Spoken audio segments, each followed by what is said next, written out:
बिस्मिल्लाहिर्रहमानिर्रहीम। अस्सलाम वालेकुम दोस्तों, कैसे हैं आप? खैरियत से हैं? मुझे उम्मीद है कि आप तमाम दोस्त खैरियत से होंगे। दोस्तों, आज का हमारा टॉपिक है और वो बड़ा अहम भी है, अहमियत का भी अमल है। बात आप गौर और ध्यान से सुनिएगा ताकि समझ आ जाए। ये आज से करीबन 10 साल पहले की बात है कि मेरे एक दोस्त अमेरिका से तशरीफ़ लाए। वो मेरे पास मुझे ऑफ़िस मिलने के लिए आए, मेरे पास बैठे। सर्दियों का मौसम था तो मेरे ऑफ़िस में हीटर जल रहा था।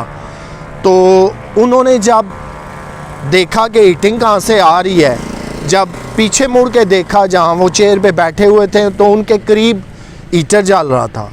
वो उठ के तो फ़ौरन बाहर चले गए। तो कहते हैं आप अभी भी हीटर जला रहे हैं? उन्हें हैरानगी हुई, हैरत का इज़हार उन्होंने किया और थोड़े से लिटिल बिट के मुझे वो खौफज़दा नज़र आए। मैंने उन्हें कहा क्या हुआ है आपको? बैठें, हीटर जल रहा है, कोई ऐसी बात नहीं। तो वो वापस आए तो कहते हैं मैं इससे तो ज़रा हट के बैठूँगा। दूसरी बात यह है कि आपके मुल्क में अभी तक हीटिंग सिस्टम नहीं है। जैसे आप देखते हैं ना कि बड़े बड़े शॉपिंग प्लाजाज में, अस्पतालों में और दीगर इस तरह की जगहों पे गर्मियों के मौसम में सेंट्रल हीटिंग लगी होती है। अस्पतालों की वार्डें हैं तो सेंट्रल हीटिंग हर कमरे तक, हर वार्ड तक पहुँच रही होती है। इसी तरह हीटिंग सिस्टम भी काम करता है। तो वो हैरान हुए कि आप अभी तक ये हीटर जलाते हैं। ये वही हीटर है कि सर्दियों में यहाँ मैं देखता और सुनता हूँ कि पाकिस्तान में गैस की लोड शेडिंग होती है। रात को जलाकर आप सो जाते हैं, वापस गैस चली जाती है और फिर आती है, आपको ख़बर ही नहीं होती, कमरा गैस से भर जाता है। तो कितने कीमती इंसानी जानों का ज़िया हो गया। कई दफ़ा ऐसा हुआ कि कमरे में गैस भरी है, आपने जैसे ही लाइट ऑन की या जैसे ही हीटर के लिए माचिस या कोई चीज़ जलाई तो कमरा धमाके से उड़ गया। तो ये वो डिस्कशन करने लगे कि यहाँ पर कितनी इंसानी जानें जाती हैं, कितने कितने खौफनाक वाक़यात पेश आते हैं। आप अभी तक उस पुराने ज़माने में हैं। बात उनकी सच्ची और कड़वी ज़रूर थी, लेकिन मेरे दिल को लग गई कि काश हम भी इतने एडवांस हो जाते, हमारे यहाँ भी ऐसा सिस्टम होता। मज़ीद गुफ्तगू आगे बढ़ी तो वो बताने लगे कि अमेरिका के अंदर ऐसी भी स्टेट्स हैं जहाँ पे -35-40 तक भी टेम्परेचर जाता है। वहाँ पे क्या सिस्टम है कि घरों के अंदर हीटिंग सिस्टम लगी हुई है। आपको जैकेट, स्वेटर, इस तरह की कोई चीज़ पहनने की ज़रूरत नहीं है।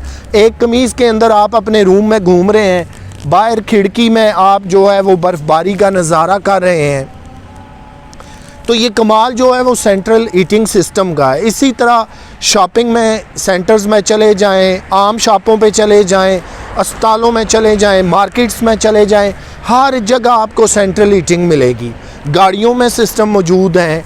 तो हम अभी तक उतने एडवांस नहीं हुए, ना हम इन चीज़ों की तरफ तवज्जो देते हैं, ना हम इनके लिए डिमांड करते हैं और ना ही हमें ये सेटअप अभी तक पता चल सका है कि इतना भी मुश्किल नहीं है कि घरों के अंदर सेंट्रल हीटिंग कैसे लॉन्च की जाए, जो कि बग़ैर कोई नुकसान किए बिजली गैस की लोड शेडिंग से भी मुस्तस्ना हो और हमारा काम भी बेहतरीन तरीके से चलता रहे। इसी तरह मेरे एक अंकल हैं, वो कनाडा से तशरीफ़ लाए। यहाँ सर्दियों का मौसम था, वो घूमते फिरते रहे। यहाँ पे उन्हें ठंड लग गई और नमूनिया हो गया, वो बीमार पड़ गए। साथ ही उनकी डेट आ गई, वो वापस कनाडा पहुँचे। जब वहाँ पे उन्होंने अपना चेकअप कराया, ट्रीटमेंट कराया तो पता चला कि उन्हें नमूनिया हुआ है। तो डॉक्टरों ने पूछा कि आपको नमूनिया कैसे हो गया, क्या वजूहात बनी? तो उन्होंने कहा जी मैं पाकिस्तान गया हुआ था, वहाँ ठंड काफ़ी तेज़ थी तो मैं घूमता फिरता रहा। तो डॉक्टरों ने उन्होंने एडवाइस किया कि कनाडा के अंदर भी -40-45 तक टेम्परेचर जाता है, फिर तो यहाँ हर बंदे को नमूनिया हो जाना चाहिए। दर हकीकत आप पाकिस्तान में गए हैं, आपने बेहतियाती की, आप ठंड में घूमते रहे और वो बुनियादी फैसिलिटीज़ नहीं थी जो आपको बीमार होने से बचाती हैं। यानी कि सेंट्रल हीटिंग सिस्टम के अंदर आप नहीं रहे। ठंड यहाँ की बेशक थोड़ी होती है लेकिन शार्प थी, आपको लग गई तो बीमार हो गए। तो ये दो वाक़यात जो मैंने आपको अर्ज़ किए, इसका बुनियादी मकसद यही है कि हम कब उन तरक्की याफ्ता ममालिक की तरह इस तमाम तर इंतज़ामात को अपनाएंगे। और सबसे बड़ी बात को याद रखिए कि ये इंतज़ामात खाली उमरा के लिए और एक एलीट क्लास के लिए नहीं होने चाहिए। ये सहूलतें अगर देनी है तो फिर पूरे मुल्क में पब्लिक एट लार्ज को दीजिए, गरीब अमीर का फ़र्क किए बग़ैर ऐसा सेटअप बने। और जब हम स्पेशली तौर पे अपने घरों की कंस्ट्रक्शन करते हैं तो उस वक्त हमें सोचना चाहिए कि इसके अंदर हमने बिजली की सेटिंग कैसे रखनी है, गैस के आलात को कैसे सेट रखना है, टेलीफोन की इंस्टॉलमेंट के आलात कैसे रखने हैं, सेंट्रल अगर हम हीटिंग या एयर कंडीशन सिस्टम लगाना चाहते हैं तो वो कैसा हो, घर के साइडों पे छतों पे अगर हमने सोलर सिस्टम लगाना है तो वो कैसा होना चाहिए। ये वो सारी काम की बातें हैं कि जिनको हमने कभी ज़िंदगी में ना सोचा है, ना हमारी ये तरजीहात हैं, ना हम इस पे ख़ुद काम करते हैं, ना हुकूमतें वक्त करती हुई दिखाई देती है। बस हर साल गर्मियों में लोड शेडिंग का रोना ज़रूर हम रोते हैं, सर्दियों में गैस की बंदिश या किल्लत का हर बंदा शिकवा करता नज़र आता है। लेकिन एज़ ए नेशन मैं आपको कहता हूँ कि हम दुनिया से बहुत पीछे हैं। आपको कभी किसी एडवांस मुल्क में जाने का इत्तेफाक हो, आप बहुत दूर ना जाएं, आप सिर्फ दुबई तशरीफ़ ले जाएं, वहाँ जाकर देखें, आपको पता चलेगा कि दुनिया कहाँ की कहाँ पहुँच चुकी है और हम अभी तक कहाँ पे बैठे हुए हैं। और अगर ये मसाइल आज हमने हल नहीं किए, ये जमा होते जाएंगे, आबादी बड़ी तेज़ी से इनलार्ज हो रही है, वसाइल में कमी आ रही है, मसाइल ज़्यादा बढ़ते जा रहे हैं, तो फिर कंट्रोल कैसे होगा। दोस्तों बेसिक तो आज का ये टॉपिक था सेंट्रल हीटिंग सिस्टम या घरों के अंदर हीटिंग सिस्टम का।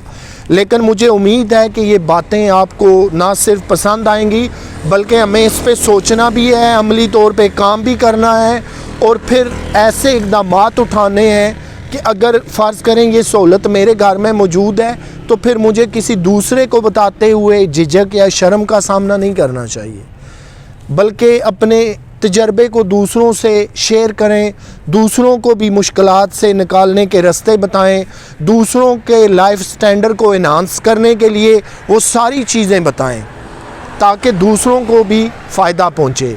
ये होता है दूसरों का भला, आवाम का भला, सोसाइटी का भला और मुल्क का भला। अपना ख्याल रखिएगा। आपसे इंशाल्लाह फिर मुलाकात होगी। अल्लाह हाफ़िज़।